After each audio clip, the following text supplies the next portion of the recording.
Welcome back to civil संस्कारी। My name is Deepak Singh. तो अभी तक हमने 15 लेक्चर्स अपने कंप्लीट कर लिए हैं। लास्ट लेक्चर में हमने पढ़ा था basically about submerged bodies and there stability, जहां पर हमने कुछ क्वेश्चन भी किए थे।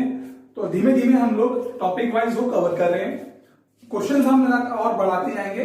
क्वेश्चन के लिए मैं डेडिकेटेडली अलग से लेक्चर लिया करूंगा और उसे अपलोड कर दिया करूंगा, और आपको पीडीएफ जो है वो लिंक की फॉर्म में मैं आपको प्रोवाइड करवा दिया करूंगा। दूसरी बात ये है, जो हमारा लेक्चर होता है उसका मैं आपको पीडीएफ फॉर्म हमेशा अवेल जब कराता हूं जब आपका वो एक पर्टिकुलर टॉपिक या चैप्टर कंप्लीट हो जाता है। तो जैसे ही हमारा टॉपिक स्टैटिक्स कंप्लीट हो जाएगा, I will provide you with the notes of this particular topic. तो अब बात करते हैं स्टेबिलिटी ऑफ फ्लोटिंग बॉडीज, जो कि हमारे फ्लूइड स्टैटिक्स का second last most important topic रहेगा। तो मूव ऑन करते हैं स्टेबिलिटी ऑफ फ्लोटिंग बॉडीज पर। तो जैसे ही आप देख रहे हैं फ्लोटिंग बॉडीज, इससे पहले आपने पढ़ा था सबमर्ज्ड बॉडी। तो सबमर्ज्ड बॉडीज हैं क्या और फ्लोटिंग बॉडीज हैं क्या? तो एक बेसिक डिफरेंस जो होता है फ्लोटिंग बॉडी और सबमर्ज्ड बॉडी में वो ये होता है कि एक सबमर्ज्ड बॉडी जो है हमेशा वो लिक्विड के अंदर रहेगी totally. It will be always with in the liquid, completely it will be always with in the liquid. लेकिन अगर हम बात करें फ्लोटिंग बॉडीज के लिए, फ्लोटिंग बॉडीज के लिए जो जनरल टर्म है, जो इसका डेफिनेशन होता है वो ये होता है कि they are in contact with the liquid. That means ये पूरी तरीके से पानी के अंदर डूबी नहीं रहेंगी, कुछ हद तक ही ये पानी के नीचे रहती हैं, बाकी ये ऊपर रहती हैं। तो स्टेबिलिटी ऑफ फ्लोटिंग बॉडीज की हम बात करने वाले हैं। तो मैंने बता दिया आपको सबमर्ज्ड बॉडीज में they will be always with in the liquid, और हम बात करें फ्लोटिंग में तो ये अबव द लिक्विड सरफेस भी मिलती है हमको। दूसरी बात क्या है कि फ्लोटिंग बॉडीज और आपकी सबमर्ज्ड बॉडीज में, सबमर्ज्ड बॉडीज में मैंने आपको एक पॉइंट बताया था कि जो आपका सेंटर ऑफ बायंसी है, सेंटर ऑफ बायंसी है, इस बात को बहुत ध्यान सुनेंगे कि the centre of buoyancy in the case of submerged bodies will always lie on the vertical axis, will always lie on the vertical axis। तो जब हम बात करेंगे स्टेबिलिटी ऑफ फ्लोटिंग बॉडीज की, यहां पर ऐसा नहीं होता है, यहां पर ऐसा नहीं होता है। तो अगर ऐसा नहीं होता है तो इस केस में हमारे पास जो स्टेबिलिटी है वो एक अलग तरीके से डिफाइन होती है। तो सबसे पहले मैं आपको यहां पर तीन चीजें बताने वाला हूं, उनका बेसिक रिलेवेंस क्या है, उनकी डेफिनेशन क्या है, because without the definition of all those three things you cannot distinguish between a floating body stability and the stability of a submerged body। तो हम बात करते हैं सबसे पहले जी की। जी का मतलब होता है centre of gravity of the body. ध्यान से देखिए, it is the centre of gravity of the body. That means अगर आपकी कोई बॉडी है, उसका सेंटर ऑफ ग्रेविटी यानी कि वो पॉइंट जहां पर उसका पूरा वेट लाई करता है, उसे हम बोलते हैं centre of gravity of the body. इसके बाद हम बात करते हैं बी की। बी को हमने बोला था centre of buoyancy. It is the centre of buoyancy of the body, of the body. ये हमेशा इन the case of submerged body कहां मिलता है?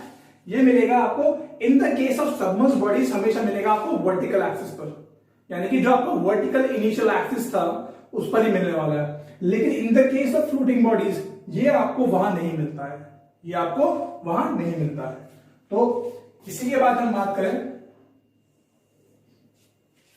कुछ नोट लिख लेते हैं। नोट नंबर 1, इन नोट्स की जो हमने बात कर रहे हैं अभी फ्लोटिंग बॉडीज के लिए और सबमर्ज्ड बॉडीज के लिए, उसमें नोट क्या बताना है हमको।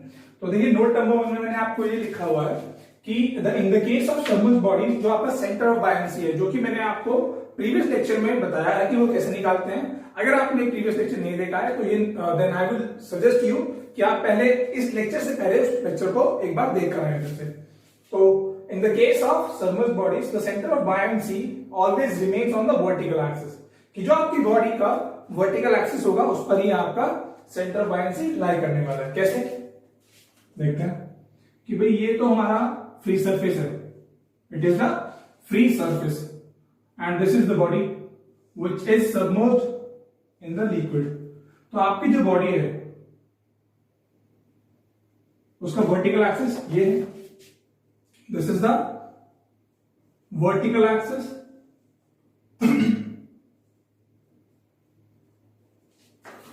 तो इस बॉडी का सेंटर ऑफ ग्रेविटी कहीं लाई करता है और कहीं पर इसका सेंटर ऑफ बायंसी बी लाई करता है। तो इसका जो सेंटर ऑफ बायंसी है, इवन इफ आप इस बॉडी को रोटेट कर दें तब भी हमेशा वर्टिकल एक्सिस पर ही मिलता है, हमेशा वर्टिकल एक्सिस पर ही मिलता है। लेकिन इन the case of floating body, तो ये तो हमने बात की वर्टिकल एक्सिस की। इन the case of submerged body आपका जो सेंटर ऑफ बायंसी है वो आपके एक बी पॉइंट पर लाई कर रहा होगा, जिसे हम बोल रहे हैं सेंटर ऑफ बायंसी, और हमेशा वर्टिकल एक्सिस पर ही मिलने वाला है इन the case of submerged body. लेकिन अगर हम बात करें फ्लोटिंग बॉडीज के लिए,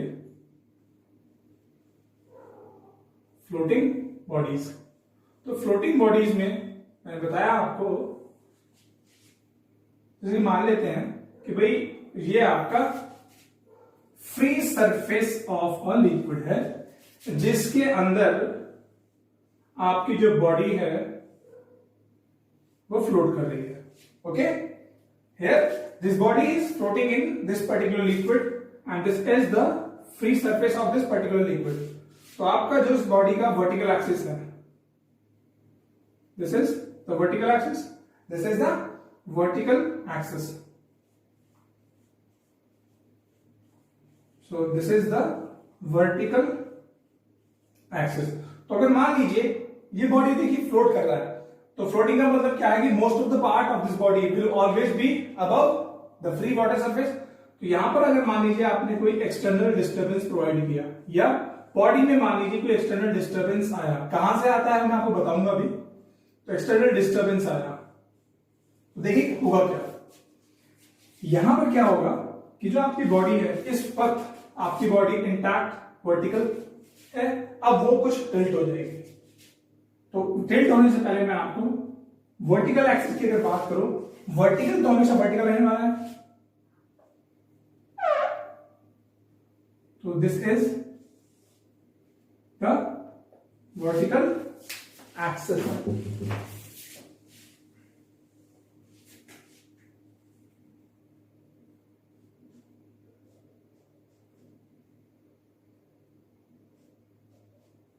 This is the vertical axis of the body.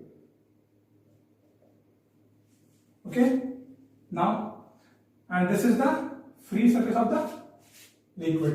अब जो बॉडी को आपने एक एक्सटर्नल डिस्टर्बेंस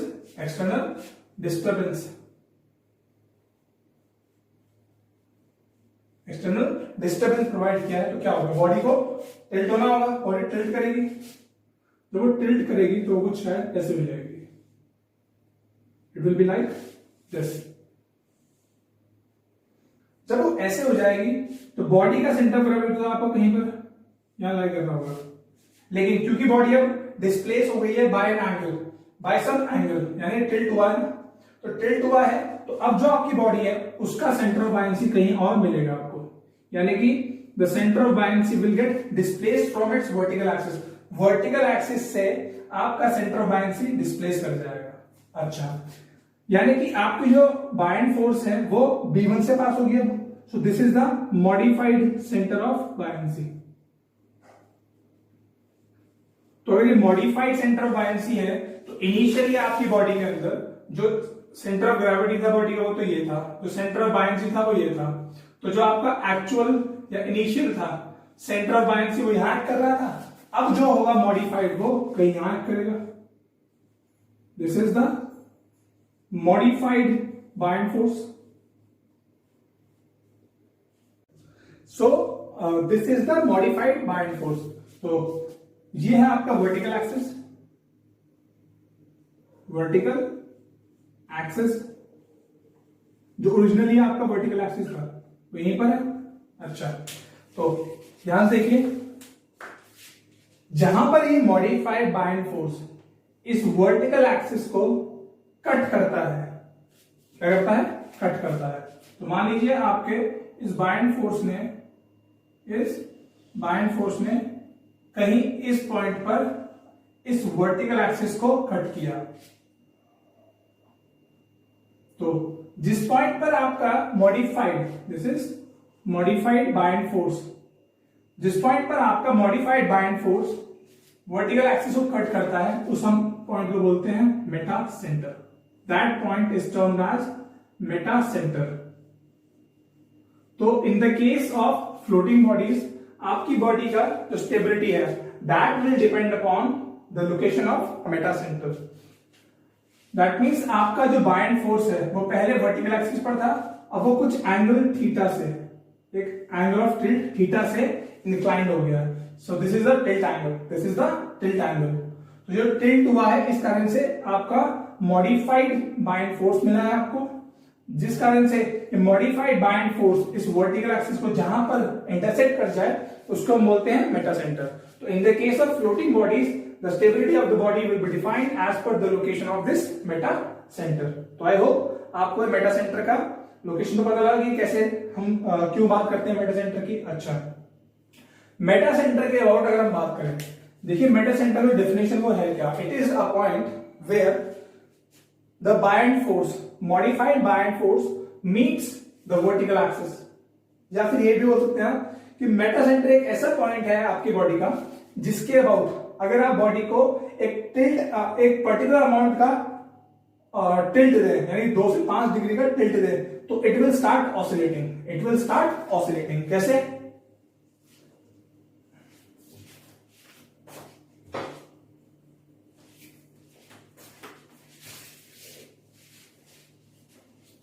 देखिए मैं इसको यहां पर दिखा रहा हूं कि भाई ये तो आपका वर्टिकल एक्सिस है and this is the B1, this is the B1 and this is that M। that means अगर आप अपने बॉडी को एक सर्टेन एंगल यानी कि 2 से 5 डिग्री का टिल्ट दें तो आपकी जो ये बॉडी है ना, आपकी जो बॉडी है it will start oscillating, it will start oscillating. कैसे? ऐसे, कभी इधर कभी इधर। तो जो ऑसिलेशन प्रोवाइड करता है जिस पॉइंट के अबाउट आपकी बॉडी ऑसिलेट करती है उसी को हम क्या बोलते हैं? Meta centre. क्या बोलते हैं? Metacentre. तो हम इसकी डेफिनेशन लिख देते हैं इन द मेटा सेंटर की। तो मेटा सेंटर का जो डेफिनेशन है वो बेसिकली है क्या, देखिए इसको हम लोग डिनोट करने वाले हैं, we will be representing it with capital M. तो कैपिटल एम का मतलब फ्लूइड मैकेनिक्स में यहां पर क्या होता है? Meta centre. ये है क्या कि it is a point where the force of buoyancy, modified force, it is the point where the force of buoyancy, modified force meets the vertical axis, meets the vertical axis of this body। तो ये buoyant force जो है आपका modified buoyant force जिस point पर आपके vertical axis को meet करता है वहां क्या मिलता है हमको? Meta centre. या फिर it is a point about which the body starts oscillating when given a tilt of 2 से 5 डिग्री। तो अगर मान लीजिए कि एक पॉइंट है, अगर मैं बॉडी को यहां पर पिन कर दूं तो ये बॉडी जो है इस पॉइंट के अबाउट ऐसे ऑसिलेट करना स्टार्ट कर देगी, just like a pendulum, just like a pendulum. तो ये जो टिल्ट होता है बेसिकली जो आप प्रोवाइड करते हो 2 से 5 डिग्री का होता है, ज्यादा बड़ा नहीं होता। तो मेटा सेंटर में लाई आउटसाइड। देखिए ये जो चीज है बहुत इंपॉर्टेंट है, आपके ईएससी एग्जाम में काफी बार पूछी गई है कि भाई मेटा सेंटर जो है वो कहां लाया जा सकता है, कि इट कैन लाई आउटसाइड और inside. It can lie outside also, it can lie inside also. But आपको एक चीज हमेशा ध्यान रखनी है कि the centre of gravity of the body, आपको जो सेंटर ऑफ ग्रेविटी है वो बॉडी का जो है हमेशा बॉडी के अंदर मिलेगा, सेंटर ऑफ बायंसी हमेशा बॉडी के अंदर मिलने वाला है। लेकिन मेटा सेंटर में lie outside also, it can lie inside also.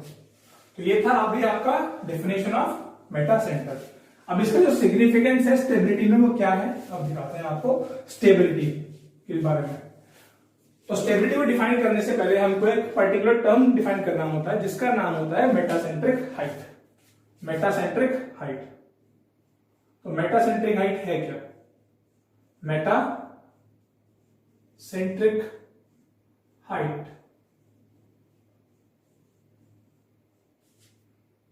जैसे कि भी हमने फिगर बनाया था उसमें हमारा वर्टिकल एक्सिस था और उसमें हमारे पास कहीं पर G था और एक पॉइंट M था Meta centre. Meta centre, Meta centre और एक पॉइंट था G। तो जो आपका distance between Meta centre and centre of gravity of the body होता है दिस GM, इसी को हम बोलते हैं मेटासेंट्रिक हाइट, इसी को हम बोलते हैं मेटासेंट्रिक हाइट।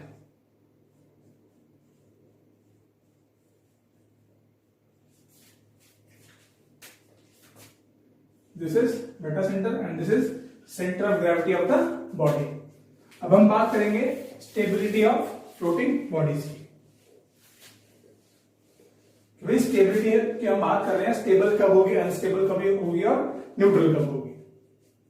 एम अबव जी, भाई देखते हैं भाई जो आपका एम अबव जी में है, एम अबव जी में है क्या, तो ये आपकी बॉडी है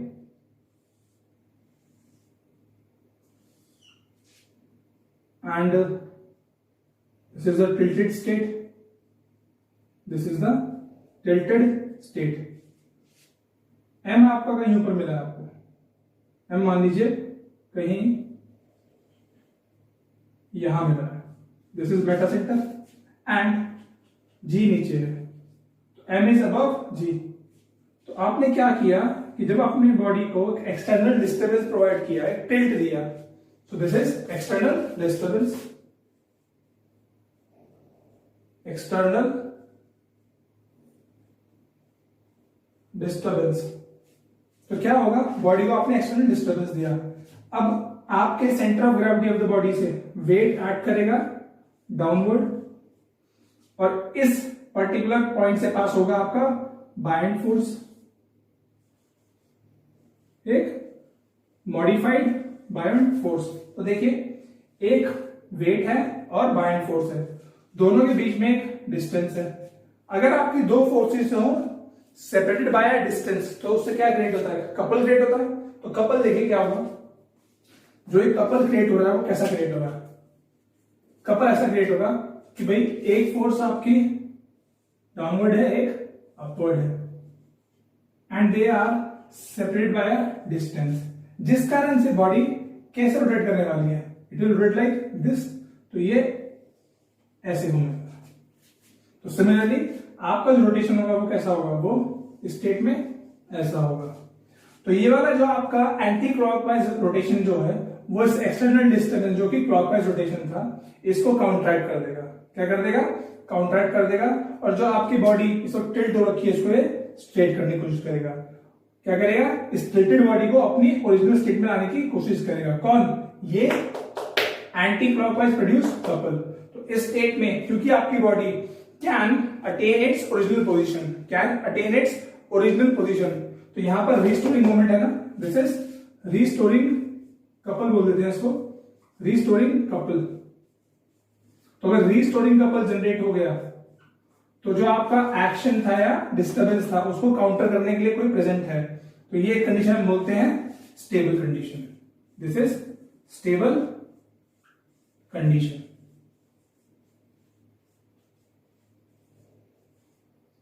okay, this is first case is M above G. इस केस में हमें देखना क्या है, एम जो पॉइंट है उससे हमारा मॉडिफाइड बायएंड फोर्स पास होगा और जी पॉइंट से हमारा weight of the body act कर रहा होगा, जिस कारण से डब्ल्यू और एफ बी मिलकर एक कपल क्रिएट करेंगे जो कि एक्सटर्नल डिस्टर्बेंस को काउंटरैक्ट करेगा, जिस कारण से बॉडी अपनी इनिशियल स्टेट में आने की कोशिश करेगी। और जब आपकी बॉडी अपने इनिशियल स्टेट में आ सकती है उस स्टेट को हम क्या बोलते हैं, stable condition. That is stable condition. Now next one is M below G. M below G, इसमें क्या होगा चलिए देखते हैं कि भाई यहां क्या होगा। तो आपकी बॉडी जो है वो टिल्टेड स्टेट में है इस प्रकार से,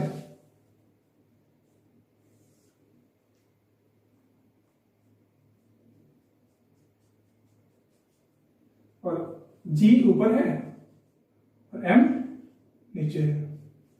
आपको मालूम है कि भाई जी से वर्टिकली डाउनवर्ड कौन ऐड करने वाला है, वेट ऑफ द बॉडी, और एम से, एम क्या है, मेटा सेंटर, एम से कौन पास होगा, एम से पास होगा आपका बायएंड फोर्स, यानी कि मॉडिफाइड बायएंड फोर्स पास होगा।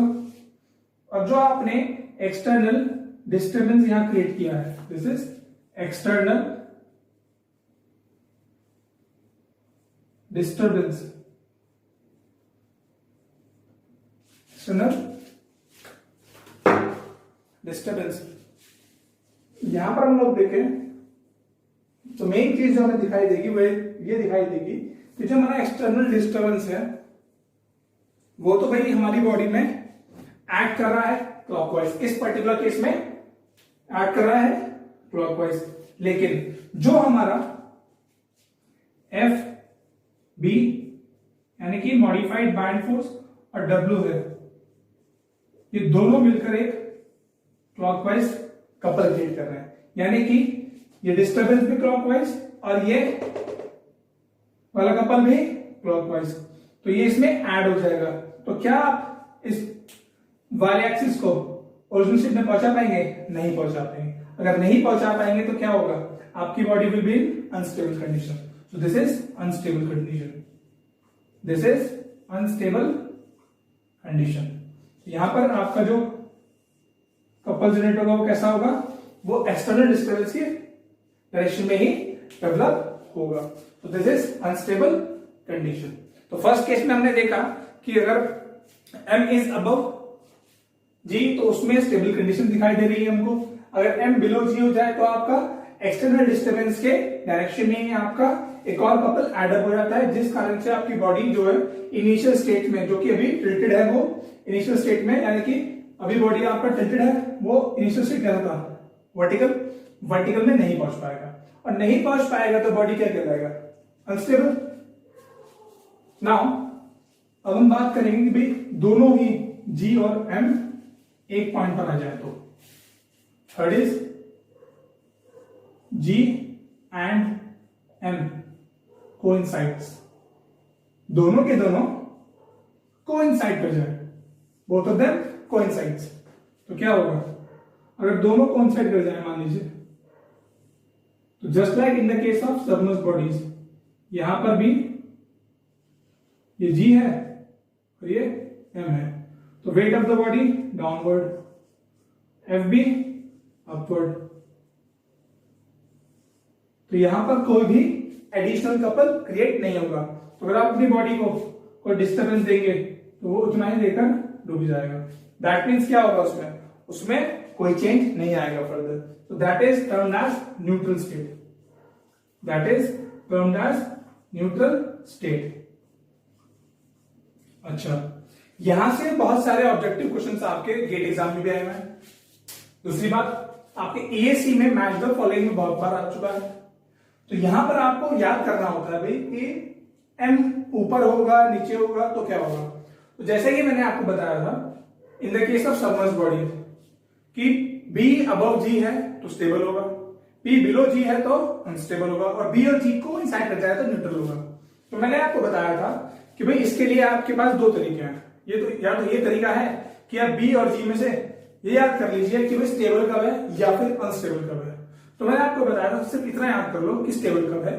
उसके लिए क्या कंडीशन थी कि अगर बी अबव जी है तो स्टेबल है, तो दूसरे केस में क्या होगा? बी बिलो जी तो अनस्टेबल होगा, और बी और जी कोइंसाइड कर जाए तो क्या कहलाएंगे? न्यूट्रल। सेकेंड तरीका बताया था मैंने आपको कि भाई बी जी, यानी कि अगर जी से पहले भी आ जाए, यानी कि जी से ऊपर भी आ जाए, तो अल्फाबेट में भी होता है, बी जी से पहले आता है तो स्टेबल है। अगर जी पहले आ जाए यानी जी ऊपर हो बी नीचे हो, क्या कभी एबीसीडी में बी के बाद जी के बाद भी आएगा? नहीं आएगा, तो वो अनस्टेबल कंडीशन कहलाएगी। तो यहां भी एक ट्रिक है हमारे पास। तो भाई इसके लिए देखिए, ये तो है हमारे पास में M, this is G and this is B। This is, ये बात कर रहा हूं मैं वर्टिकल एक्सिस, क्योंकि तीनों पॉइंट जो आपके, ये इनिशियल था आपका सेंटर ऑफ बायंसी, ये है आपका centre of gravity of the body, ये है मेटा सेंटर। तो भाई हमें ये पता करना है कि M और G की बात कर रहे हैं तो कब हमारा स्टेबल होगा। तो देखिए, अगर GM इज मोर देन 0, यानी कि GM इज मोर देन 0 का मतलब क्या है कि भाई अगर आपका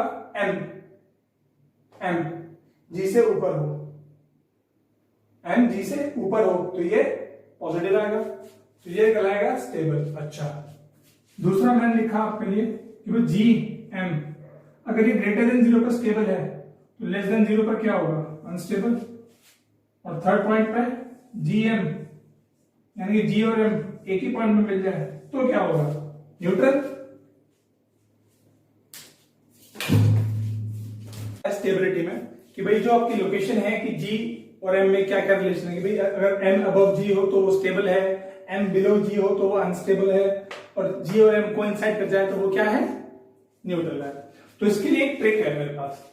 देखिए आपको उसको याद करने के दो तरीके हैं, जैसे कि मैंने बताया था आपको सबमर्ज बॉडीज के केस में कि अगर आपका बी जी के अबव है तो आप ये याद कर लीजिए कि बी ऊपर है तो स्टेबल है। तो सेकंड वाला केस में क्या होगा कि बी बिलो हो जाए, तो बी बिलो जी हो जाएगा तो क्या हो जाएगा, अनस्टेबल। सेम है आप यहां भी कर सकते हैं, लेकिन अब देखिए यहां एक तरीका क्या है, एक तरीका क्या है। मैं जीएम को बोल रहा हूं जनरल मैनेजर, मैं जीएम को बोल रहा हूं जनरल मैनेजर। तो भाई अगर जनरल मैनेजर की सैलरी बढ़ती है, सैलरी बढ़ती है यानी कि मोर देन 0, तो अगर जनरल मैनेजर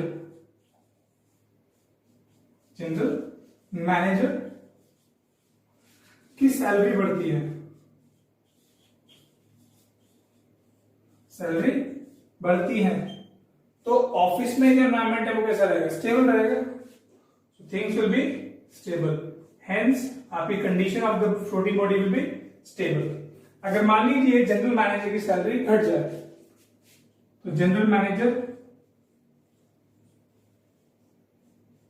की salary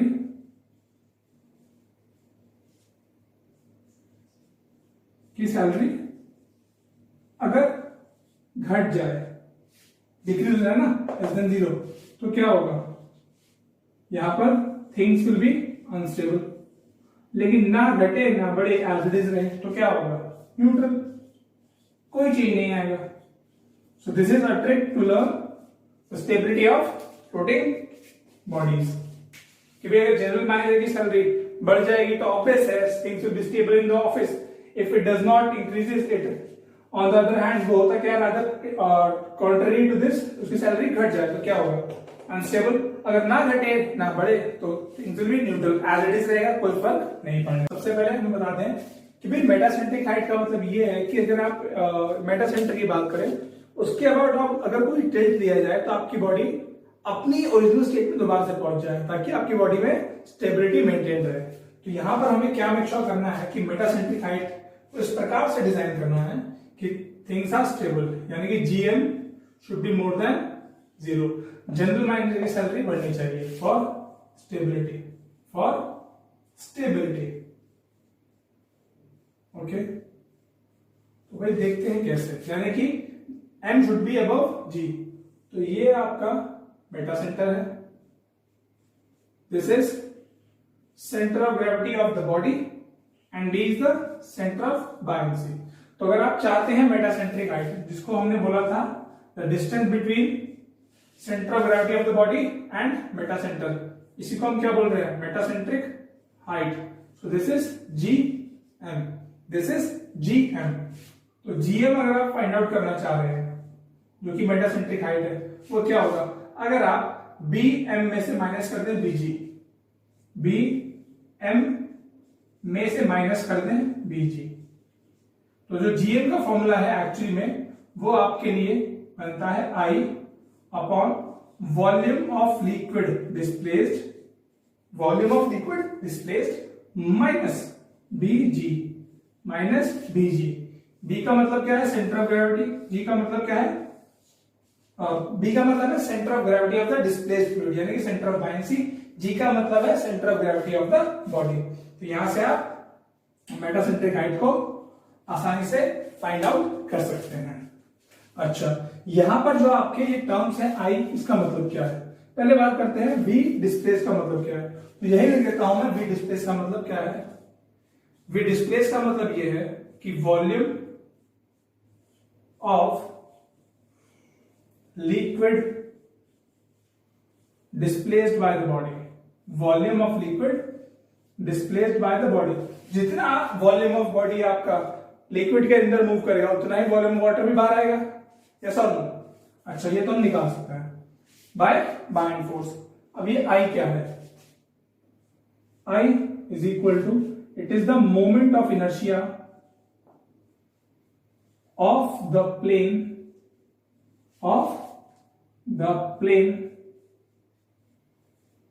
cutted by free surface of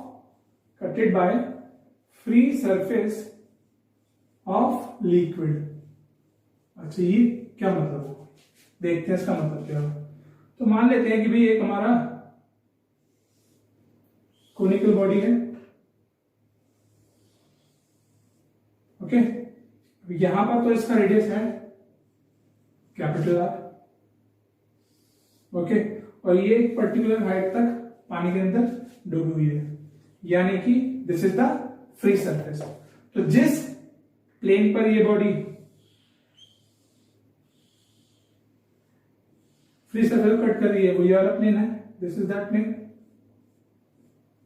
तो अगर मैं कहूं कि भाई इस प्लेन का radius is, this radius is small r, this radius is small r, और मैं कह दूं ये डायमीटर जो है, this diameter is small D.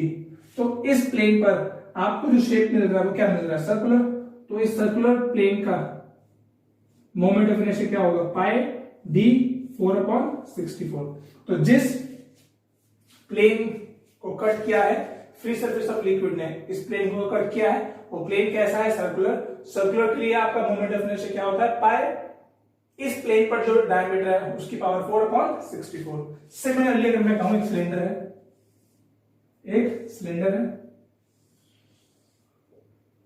इस सिलेंडर का जो डायमीटर है दैट इज डी।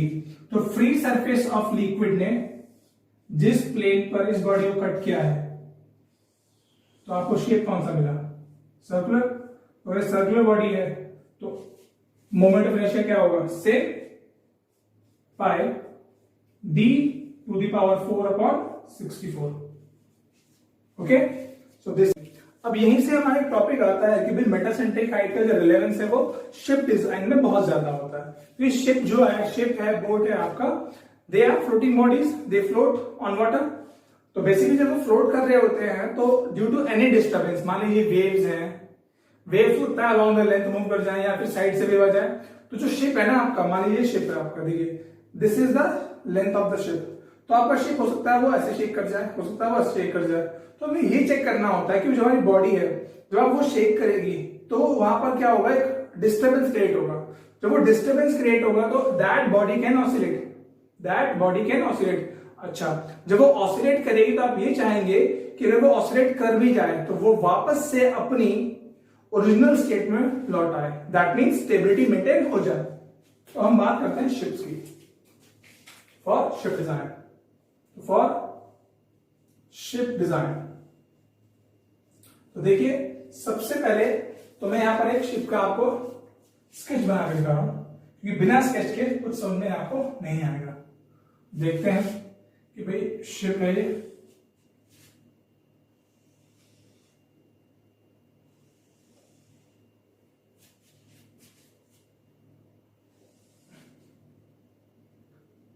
तो मैं अभी एक शिप का स्केच ड्रॉ कर रहा हूं,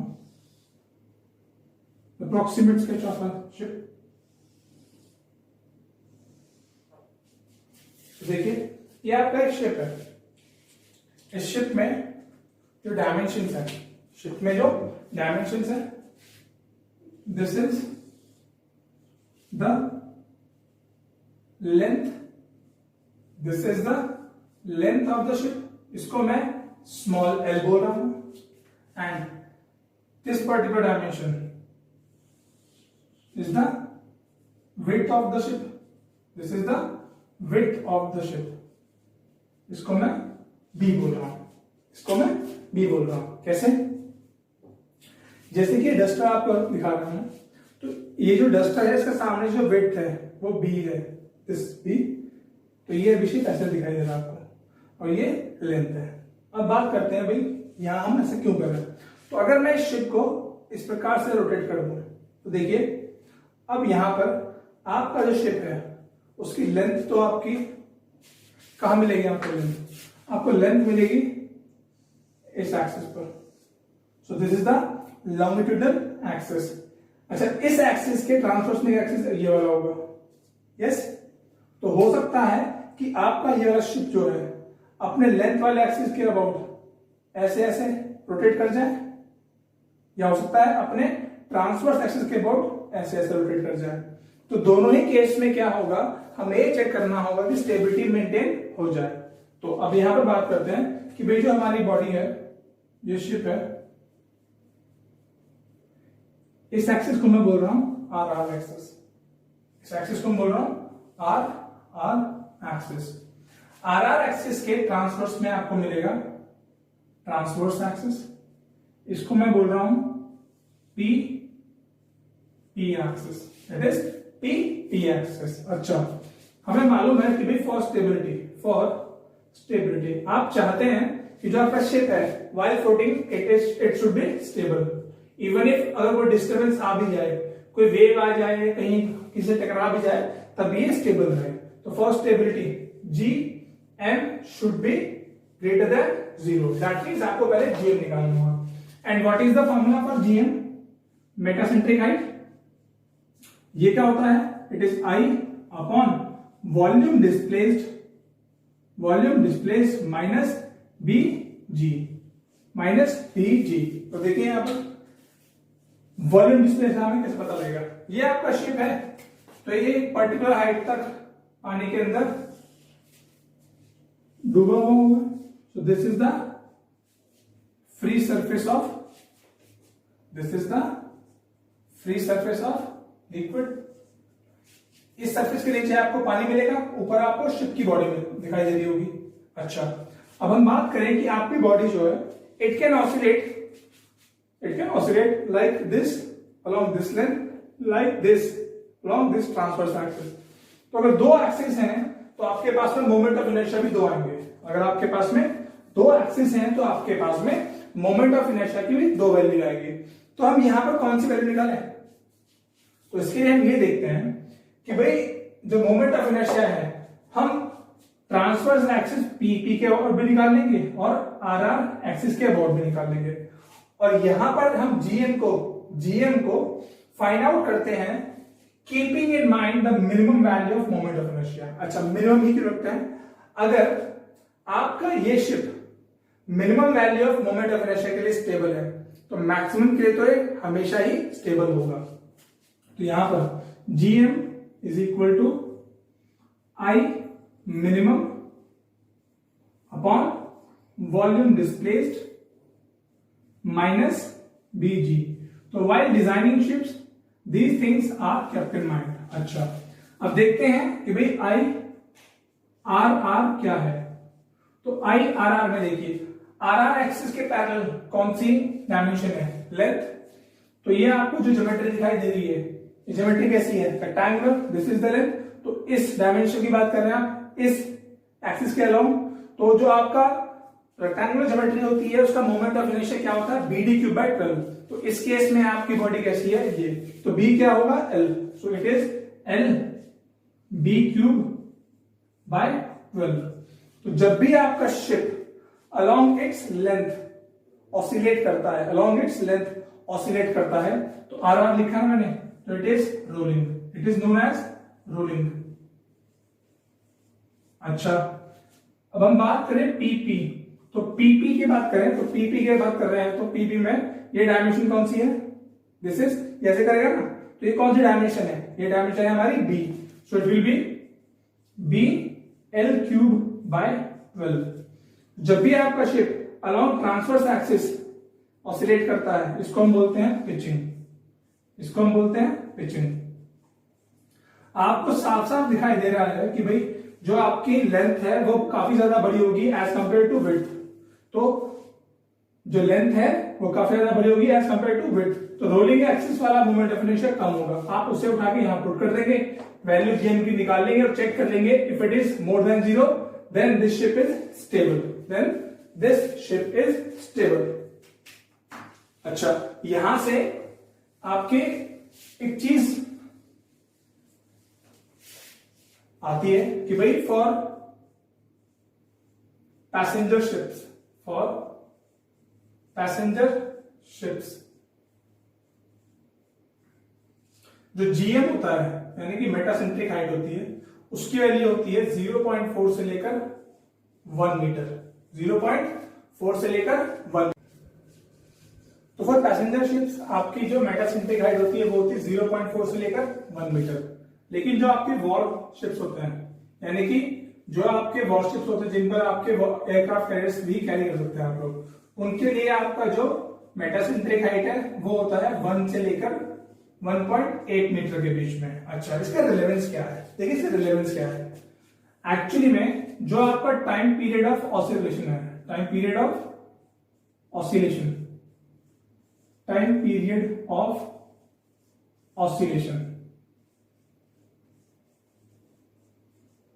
अगर हम इसको टी बोल दें, अगर हम इसको टी बोल दें तो ये होता है 2 पाई, ये आपने 12th क्लास में पढ़ा होगा, R square radius of gyration upon gravity acceleration into metacentric height, into metacentric height. तो देखिए आपकी जो मेटासेंट्रिक हाइट है ना वो पैसेंजर शिप्स के लिए 0.4 से 1 मीटर है, वॉरशिप्स के लिए 1 से 1.8 मीटर है।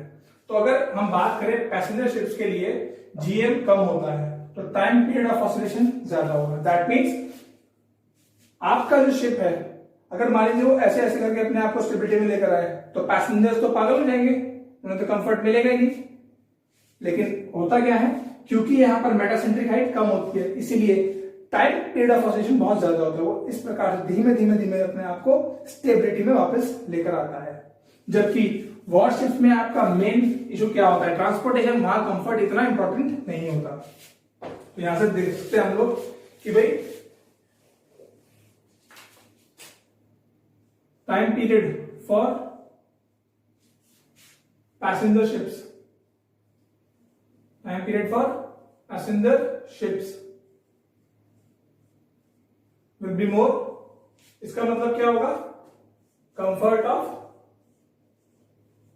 Passengers, comfort of passengers. तो यहां से ध्यान रखना है हमको कि टाइम पीरियड का और मेटासेंट्रिक हाइट का जो रिलेशन कैसा है वो इनवर्स है, वो इनवर्स है।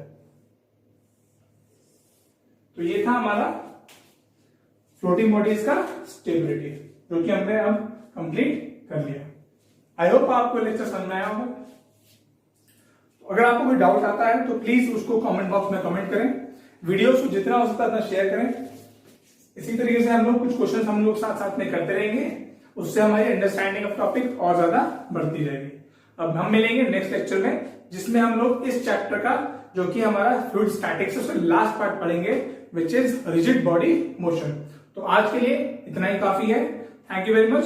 आप सेफ रहिए, stay happy, stay safe, stay at home और लगातार लेक्चर्स को रिवाइज करते रहिए। नोट्स जो है मैं आपको पीडीएफ फॉर्म में नेक्स्ट लेक्चर के बाद में प्रोवाइड करा दूंगा। क्वेश्चंस आपको इजीली इंटरनेट पे मिल जाते हैं। Till then bye.